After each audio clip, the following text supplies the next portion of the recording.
ভাৰতীয় শাস্ত্ৰীয় নৃত্যৰ লগত জড়িত, বিশেষকৈ ওড়িশী নৃত্যৰ লগত মই জড়িত।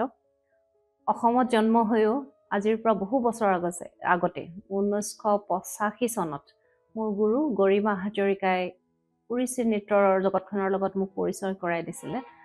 আৰু তেতিয়াৰ পৰাই মই ওড়িশী নৃত্যৰ প্ৰশিক্ষণ ল'লোঁ আৰু এই নৃত্যৰ জগতৰ লগতে বৰ্তমানলৈকে জড়িত। আৰু এতিয়াও মই কণ কণ ল'ৰা ছোৱালীৰ পৰা আদি কৰি বহুতো শিক্ষাৰ্থীক এই নৃত্যৰ ক্ষেত্ৰখনত আগবাঢ়ি যোৱাত সহায় কৰি আছে। সৰুৰে পৰাই নৃত্যৰ লগত এটা বেলেগ ধৰণৰ সম্পৰ্ক আছিলে। আমাৰ ঘৰখনত অকণমান সাংস্কৃতিক পৰিৱেশ এটাত মই ডাঙৰ হৈছিলোঁ। মোৰ মাও সাংস্কৃতিক ক্ষেত্ৰখনৰ লগত খুবেই তেখেত আগ্ৰহী আছিল, সেইকাৰণে মোক আগবঢ়াই দিছিল। মোৰ বাইদেৱে গান গাইছিলে, মোৰ দাদাই তবলা বজাইছিলে, গীতৰ লগত জড়িত আছিলে। তেনেকৈ ময়ো নাচৰ লগত জড়িত হৈছিলোঁ আৰু নাচৰ জগতখনত নিজকে খুব বেছি কমফৰ্টেবল এটা ফিল কৰিছিলোঁ। তেতিয়া ইমান বুজি নাপাইছিলোঁ কি হয় কি নাই। লাহে লাহে যেতিয়া বয়স বাঢ়ি আহিলে, স্কুলীয়া দিনত ভাবিব ধৰিলোঁ যে আগলৈ যদি কিবা এটা কৰোঁ তেনেহ'লে নিশ্চয়কৈ কিন্তু এই নাচৰ জগতখনৰ লগত মই কিন্তু সদায় জড়িত হৈ থাকিম। আৰু মনত সদায় সততা আছিলে আৰু সেই সততাৰে আচলতে মই ভাবোঁ যে মোৰ কাৰণে অনুপ্ৰেৰণা আছে। ভাৰতীয় শাস্ত্ৰীয় নৃত্য শাস্ত্ৰসন্মত নৃত্য, অৰ্থাৎ কিছুমান নীতি নিয়মৰ মাজেৰে ইয়াৰ শিক্ষা পদ্ধতি হয়। গতিকে এদিনতে হোৱা বস্তু নহয়। যেনেকৈ আমি আন হয়তো আধুনিক নৃত্যসমূহ ৩-৪ দিনৰ আখৰাতে আমি হয়তো প্ৰস্তুত কৰি উলিয়াব পাৰোঁ, কিন্তু ভাৰতীয় শাস্ত্ৰীয় নৃত্য এটা দীঘলীয়া পৰিক্ৰমা। হয়তো ইয়াৰ বডি লেংগুৱেজ যিটো থাকে, শাৰীৰিক ভাষা, সেইখিনি আয়ত্ত কৰিবলৈকে হয়তো ৩ বছৰ ৩.৫ বছৰ লাগি যায়। গতিকে সেইখিনি আয়ত্ত প্ৰথমে কৰি উঠাৰ পিছত বহুতখিনি তাৰ মানে আগবাঢ়ি আহিব লাগিব আৰু ধৈৰ্য লাগিব, বহুত ধৈৰ্য লাগিব। ইয়াৰ এটা মানে স্কিল ডেভেলপমেণ্টটো ইয়াত যিখিনি কৰিব লাগে সেইখিনি আমি সিমানখিনি টাইম পিৰিয়ড এটা ল'বই লাগিব, তেতিয়াহে আমি আগবাঢ়িব পাৰিম। কোৱালিফিকেশ্যনছ বুলি ক'লে কি হয়, কিছুমান বৰ্ড থাকে ক্লাছিকেল ডান্সৰ মাধ্যমত, ভাৰতনাট্যমতেই হওক, সত্ৰীয়াতেই হওক, ওড়িশীতেই হওক, কথকতেই হওক, কিছুমান বৰ্ড থাকে। তেওঁলোকে কিছুমান ধৰি দিয়ে সময় যে 4 বছৰৰ এটা কোৰ্চ, কিছুমানে 6 বছৰৰ, কিছুমানে 7 বছৰৰ। এতিয়া ওড়িশী নৃত্যৰ ক্ষেত্ৰত হয় কি, বৰ্ড হিচাপত মই যিখন বৰ্ডৰ অধীনত মোৰ শিক্ষাৰ্থীসকলক আগবঢ়াই নিছোঁ, এয়া হৈছে বম্বেৰ এখন বৰ্ড, গন্ধৰ্ব। তেওঁলোকৰ অধীনত এই গোটেই নৃত্যৰ শিক্ষাটোৰ মাধ্যমটোৱে 7 বছৰ এটা কোৰ্চ। সেই কোৱালিফিকেশ্যনটো হোৱাৰ পিছত সেই শিক্ষাৰ্থীগৰাকীক বিচাৰদ বুলি গণ্য কৰা হয়। কম বয়সত এগৰাকী ছাত্ৰ বা ছাত্ৰীয়ে পঢ়া শুনা কৰি থকাৰ সময়ত পঢ়ি থাকে আৰু আগলৈ কিবা এটা কৰিম জীৱনত এনেকুৱা বুলি ভাবে। কোনোবাই হয়তো গানো গাইছে, তাৰে লগতে কোনোবাই হয়তো নৃত্যৰ লগত জড়িত, কোনোবাই হয়তো খেলৰ মাধ্যমৰ লগত জড়িত। কিন্তু আগলৈ কি কৰিম বুলি ক'লে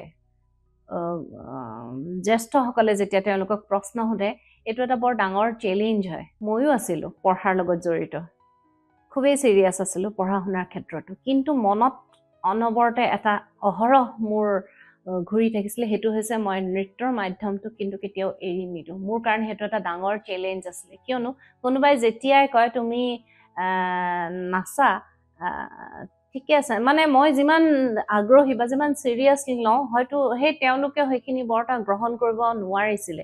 এয়া কৈছোঁ আজিৰ পৰা ৩৫ বছৰমান আগৰ কথা। সেই সময়ত পৰিৱেশটো বেলেগ আছিলে, এতিয়াৰ পৰিৱেশটো বেলেগ হ'ল। তেতিয়াৰে পৰাই আমাৰ এটা প্ৰত্যাহ্বান, চেলেঞ্জ এটা আৰম্ভ হৈছিলে যে আমি কৰি দেখুৱাম, পঢ়াটো মই কৰি দেখুৱাম আৰু নৃত্যৰ মাধ্যমটোৰ মাজেৰেও নিজৰ এটা স্বকীয় পৰিচয় দাঙি ধৰিম। সেইটো আছিলে মোৰ কাৰণে আটাইতকৈ ডাঙৰ চেলেঞ্জ। ৰিৱাৰ্ডছ আছিলে, মই পঢ়ি থকা অৱস্থাতে মই আচলতে ৰাষ্ট্ৰীয় জলপানীৰ কাৰণে নতুন দিল্লীলৈ এটা ইণ্টাৰভিউৰ কাৰণে গৈছিলোঁ। সেই ইণ্টাৰভিউ বৰ্ডত আছিলে ভাৰতৰ স্বনামধন্য নৃত্যশিল্পীসকল। তেওঁলোকৰ মাজত আছিলে এগৰাকী তেতিয়াৰ প্ৰখ্যাত ওড়িশী নৃত্যাংগনা প্ৰতিমা গৌৰী বেদী। আমিতো কোনো ধৰণৰ সামাজিক মাধ্যমৰ লগত সেই সময়ত জড়িত নাছিলোঁ।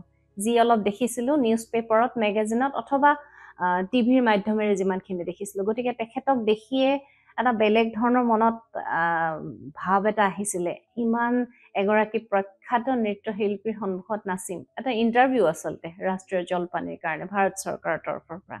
নিজকে খুব ভাল লাগিছিলে যিখিনি কৰিছোঁ অসমৰ নিচিনা এখন ঠাইত, যিখন ঠাই হয়তো ভাৰতৰ আন আগবঢ়া ঠাইতকৈ বহু দূৰত। আৰু মই পুনৰাই কওঁ, এইটো আজিৰ পৰা 30 বছৰমানৰ আগৰ কথা। তেনেকুৱা অসম এখনত থাকি মই কৰা সেই নৃত্য পৰিৱেশনেৰে কাৰোবাৰ মন যদি মই জয় কৰিব পাৰিছোঁ, তাতকৈ ডাঙৰ ৰিৱাৰ্ড আচলতে মোৰ কাৰণে একো নাছিলে। সেইটো বহুত ডাঙৰ এটা মোৰ কাৰণে এচিভমেণ্ট আছিল। চাওক, নৃত্যৰ জগতখনৰ লগত জড়িত হোৱাটো খুব সহজ কথা নহয়। মই কথাষাৰ কওঁতে হয়তো আধা মিনিটো লগা নাই, কিন্তু এই মাধ্যমটো ইমানেই এটা কঠিন, আপুনি বহুত কষ্ট কৰিও হয়তো কিবা এটা নাপাব পাৰে। কিয়নো নাচৰ মাধ্যমটোক এতিয়া ন' ডাউট বহুত উঠি অহা ল'ৰা ছোৱালীয়ে বহুত সুন্দৰকৈ গ্ৰহণ কৰিছে। ইয়াৰ পৰাও কিবা এটা যে কৰিব পাৰিব ভৱিষ্যতে কেৰিয়াৰ হিচাপে নিজকে এই মাধ্যমটোৰ লগতে জড়িত হৈ তেওঁ যে তেওঁলোকে কিবা এটা কৰিব পাৰিব জীৱনত, সেইটো তেওঁলোকৰ মনত এটা বিশ্বাস আহিছে। কিন্তু আমাৰ সময়ত কি আছিলে, আমি নিজেই নিজকে বুজাব লগা হৈছিলে যে নহয়, আমাৰ মাজত কিবা এটা আছে যিটো আমি প্ৰকাশ কৰি মানুহৰ মনত বিশ্বাস জন্মাব লাগিব। গতিকে সেই ধৰণে আমি বহুত কষ্ট কৰিছিলোঁ। তাৰ পিছত মই ভাবিলোঁ যে কেৱল এই মানে যি শিকিছোঁ, গুৰুৰ পৰা শিকিছোঁ, অকল সেইটো পৰিৱেশনেৰে নহয়, নিজৰ পৰাও কিছু সৃষ্টিমূলক কাম কৰিব লাগিব।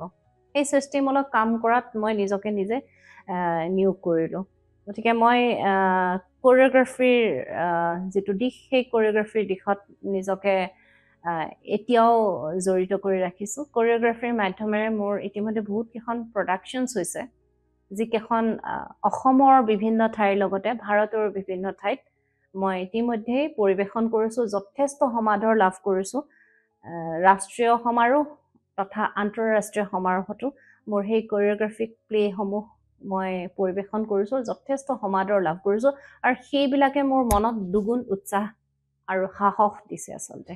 যিসকলে নৃত্যৰ মাধ্যমত, যিকোনো নৃত্যৰ মাধ্যমত, ভাৰতীয় শাস্ত্ৰীয় নৃত্যৰ মাধ্যমতেই হওক বা আন আধুনিক নৃত্যৰ মাধ্যমতেই হওক জড়িত হৈছে, তেওঁলোকক এটা কথাই ক'ম যে সততা কিন্তু সদায় প্ৰয়োজন। ধৈৰ্য লাগিব, সততা লাগিব, নিয়মানুৱৰ্তিতা লাগিব, ডাঙৰক সন্মান কৰিব লাগিব।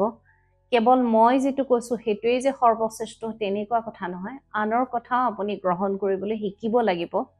এতিয়া কথা হ'ল যে শাস্ত্ৰীয় নৃত্যক আমি সকলো মঞ্চতে পৰিৱেশন কৰিবও নোৱাৰোঁ, যিহেতু ইয়াত এটা বেলেগ ধৰণৰ কি বুলি ক'ম, পৰিৱেশনৰ ইয়াৰ এটা বেলেগ ধৰণৰ দিশ আছে। হয়তো আমাৰ যিসকল সমাজৰ যিসকল জেনেৰেল পিপল, সাধাৰণ লোক, তেওঁলোকে হয়তো নুবুজিব পাৰে, তেওঁলোকে হয়তো কিছু সময়ৰ পিছতে আমনি বোধ কৰিব পাৰে, কিন্তু আমি মনত ৰখা উচিত যে তেওঁলোকৰ কাৰণেও এই মাধ্যমটো আমি আকৰ্ষণীয় কৰি তুলিব পাৰোঁ। কেনেকৈ? কিছুমান বিষয়বস্তু আমি যদি সেই নৃত্যৰ মাধ্যমটোত ৰাখিব পাৰোঁ, তেওঁলোকৰ কাৰণে হয়তো এই নৃত্যৰ মাধ্যমটো তেওঁলোকৰ কাৰণে খুবেই আকৰ্ষণীয় হৈ পৰিব। আমাৰ উঠি অহা চাম বহুতে কেৱল এই নৃত্যৰ মাধ্যমটোৰ লগত নিজকে সাঙুৰি ৰাখিয়ে তেওঁলোকে আগবাঢ়ি গৈছে আৰু সফল হৈছে। তেওঁলোকে হয়তো উঠি অহা চামক নৃত্য শিকাইছে, নতুন নতুন কোৰিঅ'গ্ৰাফী কৰিছে, হয়তো তেওঁলোকে ৰামায়ণ মহাভাৰতৰ কিছু কাহিনী দেখুৱাবলৈ আগ্ৰহ কৰিছে, হয়তো পুৰণি সেই ৰাম কৃষ্ণ কথা এই কাহিনীবোৰৰ উপৰিও এতিয়া হৈ থকা কিছুমান ঘটনাৰাজি দেখাইছে। তেনেকুৱাকৈ কৰি মেলি এই মাধ্যমটোক কেৰিয়াৰ হিচাপে লৈ আগবাঢ়ি গৈছে আৰু দেখিছোঁ তেওঁলোক সফল হৈছে। ভাৰতীয় শাস্ত্ৰীয় নৃত্য এতিয়া সৰ্বজন স্বীকৃত এটা মাধ্যম। প্ৰতিখন প্ৰদেশতে দেখা যায়, ল'ৰাই হওক ছোৱালীয়ে হওক এই দিশটোত বহু আগবাঢ়ি আহিছে, আৰু এই ক্ষেত্ৰত ভাৰত চৰকাৰে তথা সেই পাৰ্টিকুলাৰ ৰাজ্য চৰকাৰেও এই ক্ষেত্ৰত যথেষ্ট পদক্ষেপ লৈছে। আমাৰ অসমতো সত্ৰীয়া নৃত্যৰ ক্ষেত্ৰত ভাৰত চৰকাৰৰ সংগীত নাটক একাডেমীৰ তৰফৰ পৰা সত্ৰীয়া কেন্দ্ৰৰ বুলি এটা সংস্থা আছে, য'ত তেওঁলোকক উঠি অহা আগ্ৰহী সত্ৰীয়া নৃত্য শিল্পীসকলক তেওঁলোকে বিনামূলীয়াকৈ সময়ে সময়ে প্ৰশিক্ষণ প্ৰদান কৰে। আৰু এই ধৰণৰ প্ৰশিক্ষণটোৱেই নহয়, তেওঁলোকক বিভিন্নজন গুৰুসকলৰ লগত আৰু বাহিৰৰ পৰা অহা গুৰুসকলৰ লগতো এটা চিনা পৰিচয় কৰে, যাৰ ফলত সেই উঠি অহা ছাত্ৰ ছাত্ৰীসকলেও বিভিন্ন প্লেটফৰ্মত নিজকে পৰিচয় কৰি দিবলৈ এটা সুযোগ লাভ কৰিছে।